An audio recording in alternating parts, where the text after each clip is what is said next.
Mən həmişə, məsələn, siz sual verdiniz Mahil müəllimə.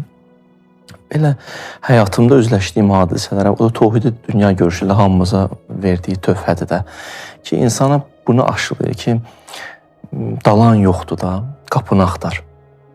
Mütləq qapı var, ola bilsin görmürsən, amma biraz dəqiq baxsan görəcəksən.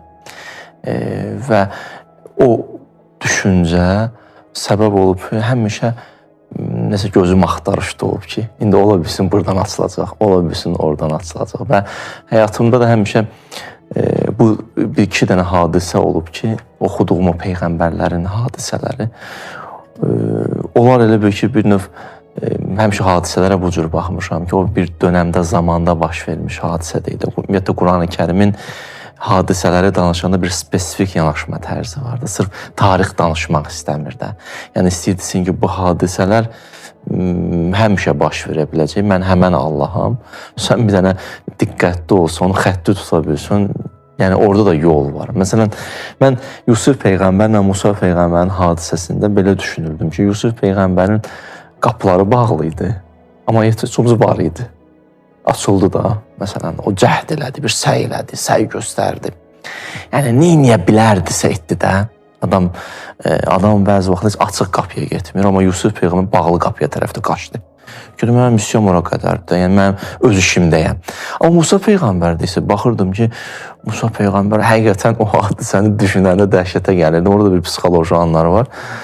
Təsəvvür edin ki, gəliblər, çatıblar çayın qabağına, o Nil çayının qabağındadılar. Arxadan qoşun gəlir, burada da Musa dayanıb. Normalda insan ümidsizləşir də, yəni Tohidi dünya görüşünü çıxaq. Belə bir Allah da kömək eləmək istəmir, ailə də yanıb. Bunların bir dənə fikrini gözləyir, görün bunlar nə deyəcək. Ən axırda bir kəlmə deyirlər, orada bir dənə Musa bir söz deyir və hadisə onunla da bitir. O söz də budur. Onlar qayıdıb deyirlər ki, biz batdıq. Musa deyir, yox, batmadıq.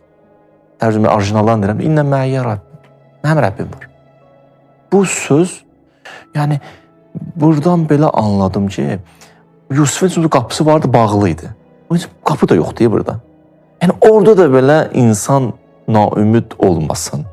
Orada da fikirləş ki, yəni, dalan yoxdur da, yəni, o düz yolda gedirsənsə, hərəkət edirsənsə, əlbəttə, yenə deyirəm, bu Tohidi dünya görüşü insanı aşladığı bir nöqtədir də. Orada heç çox ümidsiz olmayacaqsan. Yəni, bütün, hər yerdə belə üzvə bağlansa belə fikirləşirsən ki, buradan bir qapı açıla bilər, bir yol açıla bilər və özümlə üzləşdiyim hadisələrdə